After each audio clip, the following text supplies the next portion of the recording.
আজকে মাম্মামকে নিয়ে ওর ডক্টর চেকআপে গিয়েছিলাম। প্রত্যেকবারের মতো এবারও কিন্তু মাম্মাম ভীষণ এক্সাইটেড ছিল ওর ডক্টর আঙ্কেলের সঙ্গে মিট করার জন্য। প্রত্যেক মাসের এই ডেটটা কিন্তু মাম্মামের কাছে ভীষণ মজার একটা দিন, কারণ ডক্টর আঙ্কেল যে ওকে কত আদর করে, কত গিফটস দেয়, যার জন্য ওর মনটা ভীষণ ভালো হয়ে যায়। যতই আমার মাম্মাম ছোট হোক না কেন, ও কিন্তু সবাইকে চিনতে শিখেছে, বুঝতে শিখেছে। আজকে ডক্টর আঙ্কেল অনেক আদর করে দিয়েছে, তাই মাম্মাম অনেক খুশি হয়ে গিয়েছে। তবে ইদানিং বেশ কিছুদিন ধরে মাম্মাম ওর দাদানের নাম দিন রাত জপে, জানো তো, সব সময় দাদা দাদা দাদা বলতে পাগল।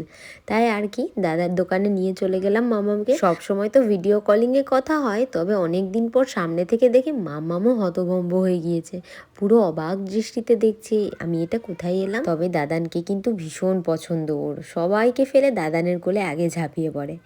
তো আজকে অনেক দিন পর একটু বাড়িতে এসেছিলাম, ওই 10 মিনিটের জন্য। আসলে ঠান্ডা ঠান্ডা পড়ে যাচ্ছে, সেভাবে বেরোনো হয় না, আর বেরোলে পরেও এই মামামকে নিয়ে একটু পার্কে এদিক ওদিক ঘুরিয়ে বাড়ি চলে যায়। মা যে বাইরে ঘুরতে গিয়েছিল, ওখান থেকে মামামের জন্য একটা গোপী ড্রেস এনেছে, সেটাই দিদুন ভালোবেসে পরিয়ে দিয়েছে, আর মামাম কত খুশি হয়ে গিয়েছে।